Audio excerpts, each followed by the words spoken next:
সুপ্রিয় দর্শক শ্রোতা, আসসালামু আলাইকুম। তো আমরা এমন একটা চাচা কাছকে আছি। তো এই চাচার সাথে আমরা এই চাচার জীবন বৃত্তান্তটা আমরা শুনবো। এই চাচা অনেক আগে দেখছিলাম যে চাচা আর্থিক অবস্থা খুব উন্নত ছিল, জমি জমা ছিল।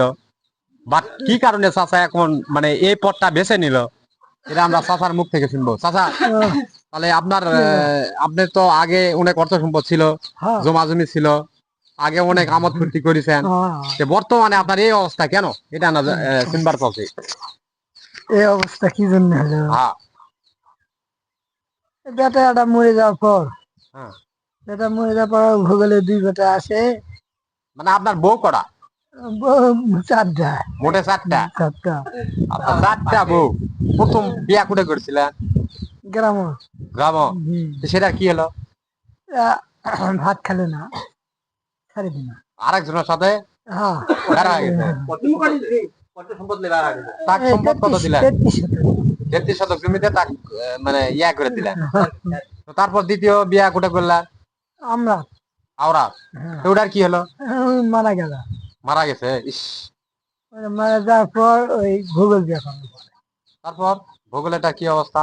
হ্যাঁ বাপু, ভূগোলটা ভূগোলটা আরেকজনের সাথে লাইন করে ওই তাতে বিয়া করলো না, খালি দুটা শুধু ভাসালো। শেষ পর্যন্ত ছাড়ে দেওয়ার পর মেয়ের বাপ কেস করলো। কেস করার পর 4-5 বছর কেস করার পর জমি 75 শতক দিয়ে কেসটা তুললো। অবশ্যই 75 শতক জমি দিয়ে কেস তুললে আপস হলো। অবশ্যই তাহলে এটাও পরে বিয়া করলো, ভূগোলেরটাও। তারপর কোথায় বিয়া করেছেন আপনি? সাদিয়া। সাদরিয়া। তো সাদরিয়ার কি অবস্থা এখন, চলমান? মানে হ্যাঁ, এখন চলছে? দায়িত্বে আছে।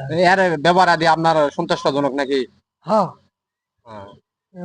তো সুপ্রিয় দর্শক শ্রোতা, শুনলেন চাচার যে মানে প্রথম একটা বিয়ে করছিল, সে পরকিয়ার মাধ্যমে বাইরে যাওয়ার পর চাচা সরল সোজা দেখে যাই হোক কিছু অর্থ সম্পদ ছিল, 33 শতক জমি, অর্থাৎ 1 বিঘা, আমাদের দিকে বলে 1 বিঘা জমি, 1 বিঘা জমি তাক দিয়ে আপস হলো।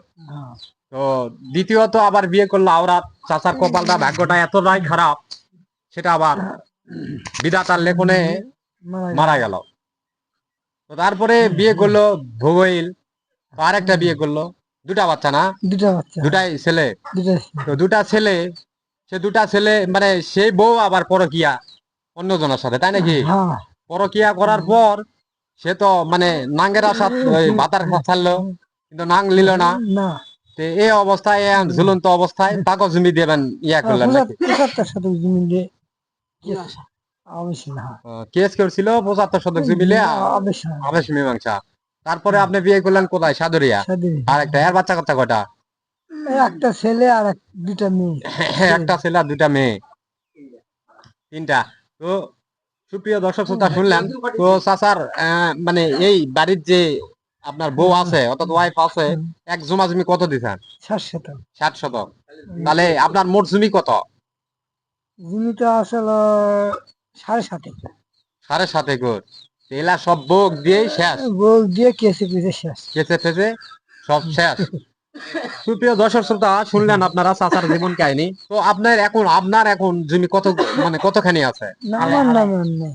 হ্যাঁ, আমার নামে আর নেই। আপনার নামে আর কোনো জমা জমি নাই? নাই। তো এখন আপনার দিন কিভাবে যায়? রাজমিস্ত্রির কাজ করি। রাজমিস্ত্রি কাজ করে? হ্যাঁ। তা আপনার কষ্ট হয় না এই বয়সে রাজমিস্ত্রি কাজ করা? কষ্ট হলে তা করা লাগে। মানে সংসার চালানোর জন্য? সংসার কাজ চালানোর জন্য। ও, সুপ্রিয় দর্শক শ্রোতা, আসসালামু আলাইকুম। তো শুনলেন আপনারা যে চাচার জীবন বৃত্তান্ত। চাচার ভাগ্যটা এতটাই খারাপ যে আজ কোটিপতি থেকে চাচা আজকে নামে আসলো রাজমিস্ত্রি। তো এরকম ভাগ্য কয়জনের হয়? বিধাতার লেখন করার কিছুই নাই। তো মেয়ে মানুষ আসলে ছলনাময়ী।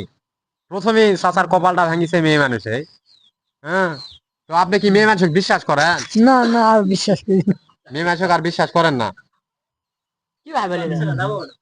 হোক, মেয়ে মানুষ চাচার আর মানে ভবিষ্যৎ যারা প্রজন্ম আছে, আপনার ভাই ভাস্তা বা এলাকার পাড়া প্রতিবেশী জেলা ছেলেগুলান, তাদেরকে আপনি কি পরামর্শ দিবেন এই সম্পর্কে? আপনার জীবনের যে ঘটে যাওয়া কাহিনী, এই সম্পর্কে আপনি এই যে আহ, ভবিষ্যৎ যারা আছে ছেলে পেলে, এদেরকে কি আপনি শিক্ষা দিবেন?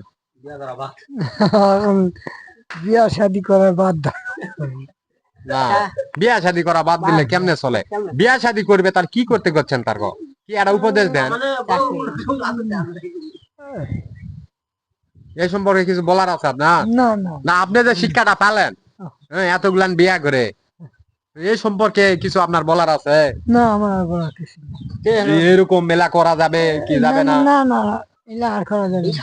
ধরেন যে কারো যদি হলো বউ যদি পরকিয়া করে সেক্ষেত্রে কি করা যাবে? না এলা করা যাবে না। পরকিয়া করলে তাকলে সংসার করা যাবে না। যাবে না। সুপ্রিয় দর্শক শ্রোতা শুনলেন যে পরকিয়া লিপ্ত যে ওয়াইফ অর্থাৎ স্ত্রী গুলান আছে সেগুলার কাছ থেকে দূরে থাকেন। তো যাই হোক যদি কোনো কিছু আর্থিক সাহায্য সহযোগিতা দিয়ে হলেও তাদেরকে বিদায় করে দেন, কারণ সংসার সুখী হয় রমণীর গুণ। রমণীর গুণে। চাচা সুন্দর একটা কথা বলেন। তো সুপ্রিয় দর্শক শ্রোতা আজকে এই পর্যন্তই। ধন্যবাদ সবাইকে।